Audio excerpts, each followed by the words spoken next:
Hello friends and welcome back to my channel. My name is Jamie and today I have a short and sweet video recapping all of the things that I read in April.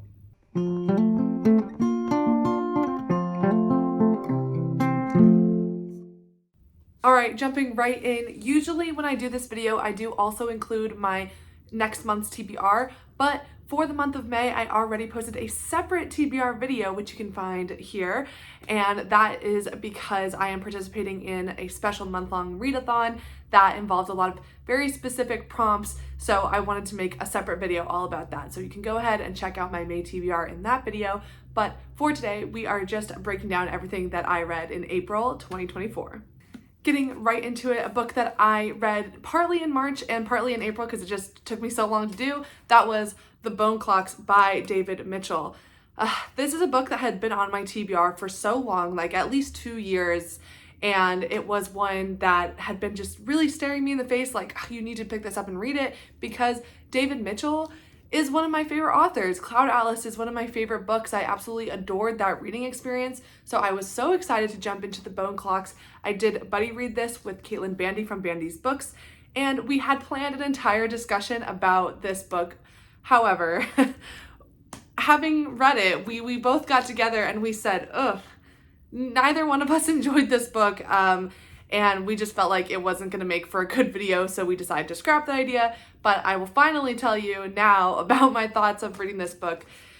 I have to say, it was a bit of a painful experience. This is a literary fiction novel, and it definitely features a lot of the David Mitchellisms that I've experienced in the past. I've read 2 David Mitchell books prior to this one, and this one is like, it's kind of like Cloud Atlas, but more pretentious and more difficult to understand.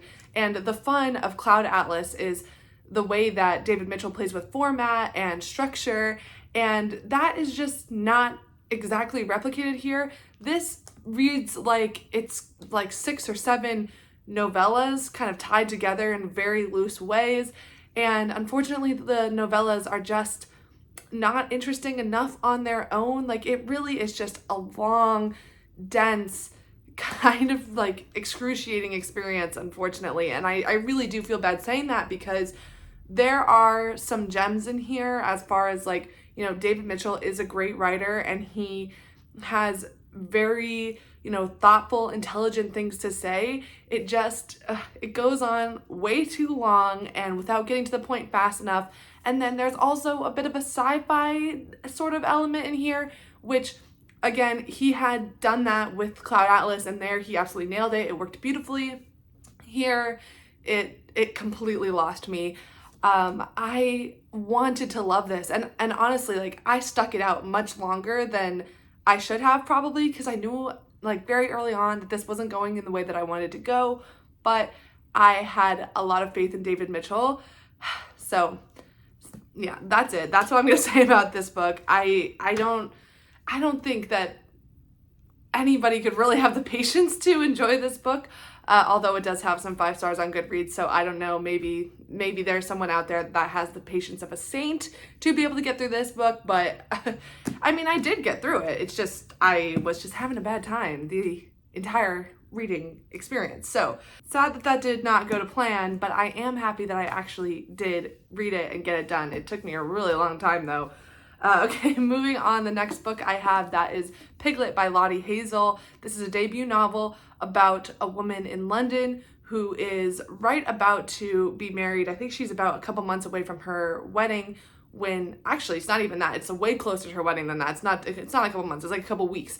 And she finds out something about her soon-to-be husband that just completely upends her life, and she really struggles with this choice of whether or not to go through with the wedding, coupled with a relationship with food that then kind of dissolves due to this circumstance that she's put under.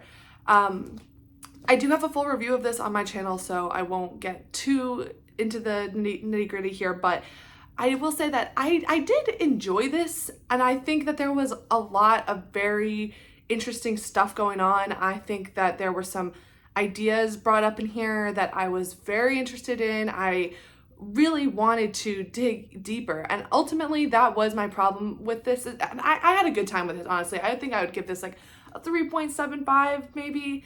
I thought this was good, but I did feel that it just didn't quite push the boundaries as far as I wanted it to. But again, this is a debut novel, so I expect that there's going to be some kind of hesitancy to really push the boundaries. So I think the fact that for a debut, this works really well, and I'm interested to see what Lottie Hazel does in the future. I just wish, you know, as a concept, we could have gone farther in all of the elements. So you can hear more about my thoughts in my full review that's posted on my channel. And then I read Severance by Ling Ma. I also talked about this in a vlog that I read recently, so again, I won't go too far into details, but this is a pandemic story, and it focuses on an immigrant woman she's a millennial woman, and she's living in New York at the start of this pandemic. And it's a dual timeline novel that straddles her life pre and post apocalypse, essentially. Again, lots of things that I liked about this book, but I just didn't feel like it pushed all of the conversations far enough, honestly. Like, I just felt like I was like, cool idea, okay execution, but like, give me more. Like, it really didn't blow me away. I probably will forget about this fairly quickly. I like the concept. I'm like, we need to be going bigger. Like, I think the subtlety of this novel is, I think, you know, there is probably an audience for it, and normally I do enjoy a lot of subtlety, but it didn't feel quite like subtlety so much as like we weren't quite sure where we were going all the way. It's a very understated novel. It's very quiet.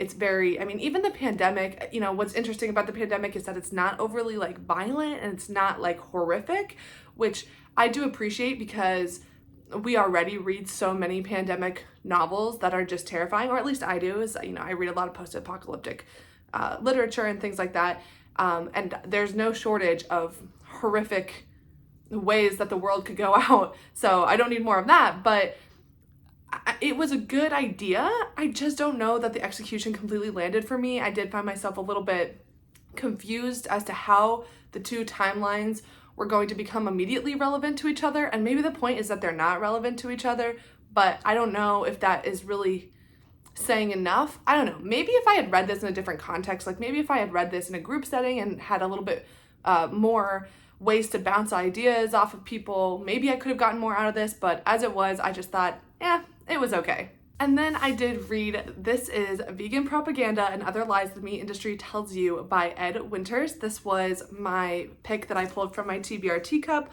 for the month of April, and this is a nonfiction book from Ed Winters, who is a vegan activist, and he basically goes through and explains all the reasons why the world should become vegan. And I've been a longtime follower of Ed Winters on his YouTube channel, so I bought this very much knowing exactly what was going to be in here. And I have also been very much exposed to all of these arguments before, again, because I follow him, and I have been for years. And I've also read a lot of things about veganism from various different formats. So the information part of this was not necessarily new, although this book is very, very, very information, science, statistic dense. There is so much going on as far as the detail that Ed Winters puts in here, which I definitely really appreciate, because he's got a source, a reference for everything, which is like the way it should be in a nonfiction book, in my opinion. However, I will say, for me, this works, and I loved it, and I love the arguments he's making. However, I do feel that if you are completely new to this information, it might be overwhelming at first, especially the way that he structures this book. He puts all of the darkest and heaviest stuff up front, which I can understand why you would want to do that. You're creating the shock value in order to get people to choose an action based on that feeling. However, I wonder if this would push people away immediately. I don't know that I would have structured it in this exact way, but you know what? He has done a great job of communicating his arguments to like literally millions of people. He is on talk shows, he has a YouTube channel, he has a book. Like, he is very much he's excellent at his craft. So for that, I mean, I would give this 5 stars. I would just say, if you are interested in learning about veganism and you have absolutely no experience at all, I would just say this starts out like very, very strong, some hard to read stuff. So just be aware of that. But, you know, I did find myself kind of bouncing around because I knew a lot of the statistics and the information and things like that. And I was more interested in his personal story. So I did go ahead and like kind of bounce around to those sections. But I mean, it's a really great one-stop shop for all the information that you could need about veganism. And then I read The Center by Aisha Manazir Siddiqui, and this is a horror. I don't know, I wouldn't call it horror, but I think it is classified as horror, but it's actually much more of a contemporary literary suspense, I guess. It does have a couple horror-ish elements, but they are very few and far between. This follows a woman living in London who is, she's a translator, and she wants to excel in her work and just kind of step it up in her field. So she gets an invite to go to this very prestigious language learning center. It's literally called the Center. And there she discovers that the secrets to the center are maybe perhaps a little bit sinister. This book, I really did enjoy my experience with it. I think I gave this 4 stars, and I don't think it's something I'll forget anytime soon. I really enjoyed the discussion of our protagonist, who is a Pakistani woman. She's an immigrant living in London, and she has a lot to say about the culture differences and also about translation in general. I think a lot of people have probably compared this to Babel by R.F. Kuang, because of that discussion about how language really is the source of culture and how it expresses the ideals of that culture in a very unique way. And yeah, I loved the perspective. I honestly loved the character, even though a lot of people said that she was like annoying or unlikable. I did not have that experience. I enjoyed this character. I understood her. Did I always agree with her? No, but I did understand her, which is really, that's all I'm asking for when it comes to character development. I enjoyed this perspective. I will say the horror, I guess, element of it and the ending specifically really, really frustrated me. Like, I felt like this was such a good idea. I felt like the concept was there, but it just fumbled the ending and it fumbled the execution in such a frustrating way. I was like, it was right there. It was right there. You almost had it. And then it just completely collapses in the last third, which it just hurts because this was so close to being amazing. That being said, I still had a really good time with it. And if translation and this kind of osmosis of culture is something that you're interested in, and you can handle just a teensy bit of some horror elements, I think you should definitely check out this book. Next up, I have Yours for the Taking by Gabrielle Korn. This is a sci-fi literary fiction story that is pitched as, it's like a sapphic eco fiction. I mean, all the buzzwords, like it's about climate change, it's about LGBTQ plus identities, it's about, feminism, everything under the sun. That is what this book kind of pitches itself as. And it certainly does nail all of those things. However, I did not enjoy my experience with this. I gave this a 2.5 stars, which honestly feels a little bit harsh. Maybe I should be, nicer and just round it up to a 3, because at the very least, this does pack in the plot, and it really does like go big with the narrative, with the things it wants to talk about. Like, it feels like it's going really, really big, but the writing on just a very basic level was just not for me. It's very blunt. It's very ham-fisted with its messaging. And in fact, the entire first half of the novel almost feels more like a philosophical, dialogue rather than a story. And it really started to grate on me. made me very frustrated because I felt like this author was just not trusting us to understand her perspective based on the story she was telling. And also that's why I think a lot of people had said, oh, this reads very YA. I don't know if I would say it reads quite YA, but definitely the characters feel younger than they're supposed to be. They don't seem to have the wisdom that they are saying that they have. And honestly, the most frustrating thing for me is that this book spends a lot of time saying, like, you know, we can't tokenize identities. We have to treat people as human beings and understand their perspective and understand where they're coming from. And we have to have nuance in these issues. And yet this book lacks any nuance. And in fact, it treats its characters basically as tokens themselves. Like, I don't understand who these people are. I don't know anything about them. I could not tell you one single detail about these characters. I could not tell you anything about these characters' personalities. They have no differentiation. And that was just frustrating because it feels very opposite to everything this book is supposed to be pitching to us. So this really didn't work for me, and I will be passing this on. And the final book I read in April was Coraline by Neil Gaiman. I've been meaning to get to this for a long time. I absolutely adore the film. And the book was, it was fine. It was super weird.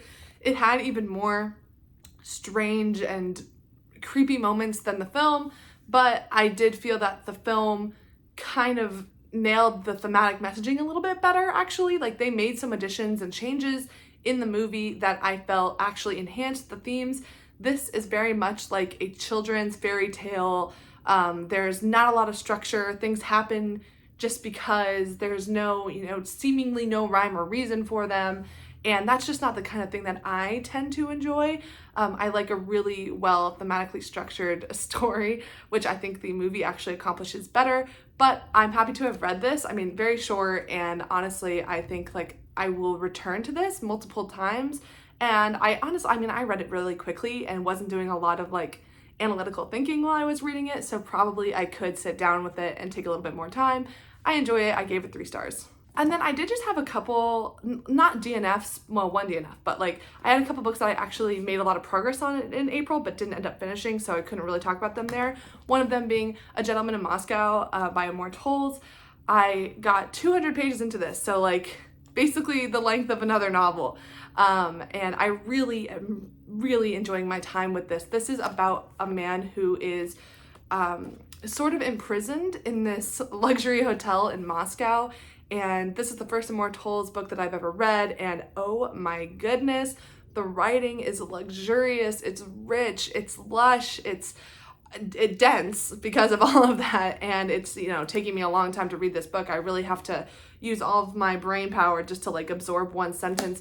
But it's witty, it's clever, it's funny, it's heartfelt, and it's just reading this book feels like getting a hug from a close friend. It is just lovely. I love it so much, and I hope that I get to finish it relatively soon in May. And lastly, I did end up DNFing Interesting Facts About Space by Emily Austen, not because I wasn't even enjoying it. I was having a good time. I think I got to around, the 100-page mark. I've read a similar story and it was actually from this author before. I preferred her other work to this one, and I just decided I don't see that this book is going to get higher than a 3 stars from me, so I'm just gonna put it down and move on. But it was a fine book if you are interested in any of the concepts in there. It's a lot about mental health. It's LGBTQ plus sapphic romance, sort of romance. It's not a romance novel, but there's a sapphic relationship, and it is a character who deals with anxiety, mental illness, things like that. So if you're interested, definitely check her out. I just preferred Emily Austen's previous novel, Everyone in This Room Will Someday Be Dead. I really enjoyed that one. And they're very similar characters, so I think that's why I was just I've literally read this story before, so I'm just gonna go ahead and skip the ending. But overall, I'll admit it was not my best reading month, but I am excited to have knocked out a couple 2024 releases, as well as some heavy hitters that have been on my TBR for a really long time. That is everything that I read in April. Let me know down in the comments below, what did you read? What was your best read of April? And have you read any of these? Do you have any thoughts on them? Let me know. I'd love to hear it. Thank you guys so much for joining me for another video. I hope you have a wonderful rest of your day, week, month, and year, and I will see you back here next time. Thanks. Bye.